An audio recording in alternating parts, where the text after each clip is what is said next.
ಇನ್ನು ಪಂಚಮಸಾಲಿ ಪೀಠ ಕಳೆದ ಕೆಲ ದಿನಗಳಿಂದ ಬಹಳ ವಿವಾದದಿಂದ ಕೂಡಿದೆ. ಕೂಡಲ ಸಂಗಮ ಪಂಚಮಸಾಲಿ ಪೀಠ ಟ್ರಸ್ಟ್ನ ಅಧ್ಯಕ್ಷ ಕಾಶಪ್ಪನವರ್ ಬಸವಜಯ ಮೃತ್ಯುಂಜಯ ಸ್ವಾಮೀಜಿ ಮಧ್ಯೆ ದೊಡ್ಡ ಪೈಪೋಟಿ ತಾರಕಕ್ಕೇರಿ. ನಿನ್ನೆ ಏನಾಯ್ತು? ಕೊನೆಗೆ ಸ್ವಾಮೀಜಿಯನ್ನೇ ಪೀಠದಿಂದ ಉಚ್ಚಾಟನೆ ಮಾಡಿ ಮಠಕ್ಕೆ ಬೀಗ ಹಾಕಿದ್ದಾರೆ.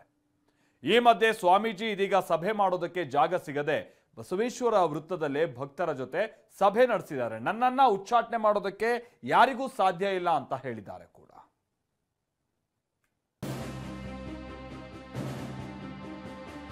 ಬರಬೇಡ ಅಂತ ಹೇಳ್ತಾ ಇದ್ದೀವಿ. ನಾನು ಯಾರ ಕೈಲಿ ಯಾರನ್ನ ಉಚ್ಚಾಟನೆ ಮಾಡಲಿಕ್ಕೆ ಸಾಧ್ಯವಿಲ್ಲ. ಅವರಿಗೆ ಸ್ವಾಭಿಮಾನ ಸಂಸ್ಕಾರ ಅನ್ನೋದು ಏನಾದ್ರು ಇದ್ರ ಉಳಿಯೋದು ಚಲೋ. ಟ್ರಸ್ಟಿಗೂ ನನ್ನ ಪೀಠಕ್ಕೂ ಯಾವುದೇ ಸಂಬಂಧ ಇಲ್ಲ. ನಿನ್ನೆ ಕೂಡಲ ಸಂಗಮದ ಪ್ರಥಮ ಪಂಚಮಸಾಲಿ ಪೀಠಾಧ್ಯಕ್ಷ ಸ್ಥಾನದಿಂದ ಬಸವಜಯ ಮೃತ್ಯುಂಜಯ ಸ್ವಾಮೀಜಿಗಳನ್ನ ಉಚ್ಚಾಟನೆ ಮಾಡಲಾಗಿದೆ.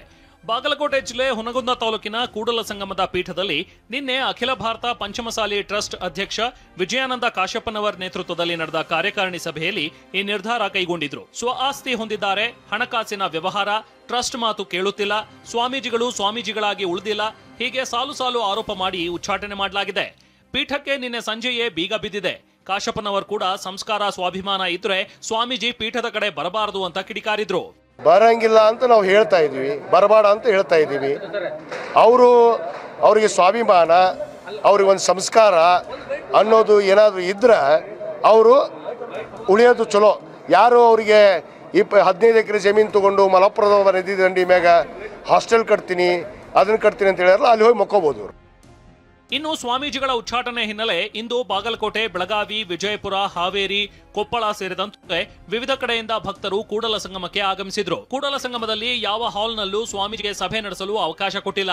ಇದರಿಂದ ಐಕ್ಯ ಮಂಟಪದ ಬಳಿಯ ಜಾಗದಲ್ಲಿ ಸ್ವಾಮೀಜಿ ಭಕ್ತರ ಜೊತೆ ಸಭೆ ನಡೆಸಿದ್ರು. ಬಳಿಕ ಟಿವಿ9 ಜೊತೆ ಮಾತನಾಡಿದ ಅವರು, ನನ್ನನ್ನ ಯಾರೂ ಉಚ್ಚಾಟನೆ ಮಾಡಲು ಸಾಧ್ಯವಿಲ್ಲ, ಭಕ್ತರ ಮನದಲ್ಲಿ ಪೀಠ ಕಟ್ಟಿದ್ದೇನೆ ಅಂದ್ರು. ನನ್ನನ್ನು ಯಾರ ಕೈಲಿ ಯಾರಿಂದ ಉಚ್ಚಾಟನೆ ಮಾಡಲಿಕ್ಕೆ ಸಾಧ್ಯವಿಲ್ಲ. ನಾನು ಏನಾದರೂ ನನ್ನ ಮೇಲೆ ಕ್ರಮ ಕೈಗೊಳ್ಳೋದು ಭಕ್ತರು ಸೇರ್ಕೊಂಡು ಕ್ರಮ ಕೈಗೊಳ್ಳಿ. ಲಕ್ಷಾಂತರ ಭಕ್ತರಿದ್ದಾರೆ, ಕೋಟ್ಯಾಂತರ ಭಕ್ತರಿದ್ದಾರೆ. ಹಾಗಾಗಿ ಏಕಪಕ್ಷೀಯವಾಗಿರ್ತಕ್ಕಂಥ ಕಾನೂನು ಬಾಹಿರವಾಗಿರೋ ತೀರ್ಮಾನಗಳನ್ನು ಕೆಲವರು ಮಾಡಿದ್ದಾರೆ. ಮತ್ತು ಆ ಟ್ರಸ್ಟಿಗೂ ನನ್ನ ಪೀಠಕ್ಕೂ ಯಾವುದೂ ಸಂಬಂಧ ಇಲ್ಲ. ನನ್ನ ಪೀಠ ಸ್ವತಂತ್ರವಾದ ಪೀಠಕ್ಕೆ ಆ ಟ್ರಸ್ಟ್ನೊಳಗಡೆ ಆಶ್ರಯ ಪಡ್ಕೊಂಡಿದ್ವಿ. ಈ ಟ್ರಸ್ಟ್ನವರು ಇಷ್ಟ ಇಲ್ಲಪ್ಪ ಅಂತಂದರೆ ನಾನು ಸ್ವತಂತ್ರವಾಗಿನ ಪೀಠವನ್ನು ಕೂಡಲ ಸಂಘದಲ್ಲೇ ಸಂಘಟನೆ ಮಾಡ್ತೀನಿ. ಜನರ ಹೃದಯದಲ್ಲಿ ನಾನು ಪೀಠವನ್ನು ಕಟ್ಟಿದ್ದೀನಿ. ಈ ಬಗ್ಗೆ ಮಾತನಾಡಿರುವ ಹರಿಹರ ಪಂಚಮಸಾಲಿ ಪೀಠದ ವಚನಾನಂದ ಸ್ವಾಮೀಜಿ, ಅದು ಆ ಮಠದ ಧರ್ಮದರ್ಶಿ ಸಮಿತಿ ತೆಗೆದುಕೊಂಡ ನಿರ್ಧಾರ, ಈ ಬಗ್ಗೆ ನಾನು ಏನೂ ಹೇಳೋದಿಲ್ಲ ಎಂದಿದ್ದಾರೆ. ಅದು ಅವರ ಮಠದ ಆಂತರಿಕ ವಿಚಾರ, ಅದು ಸರಿಯಾಗಿ ನಮಗೆ ಮಾಹಿತಿ ಇಲ್ಲ, ಮಾಹಿತಿ ತಿಳ್ಕೊಂಡು ನಿಮ್ಗೆ ಹೇಳ್ತೇವೆ.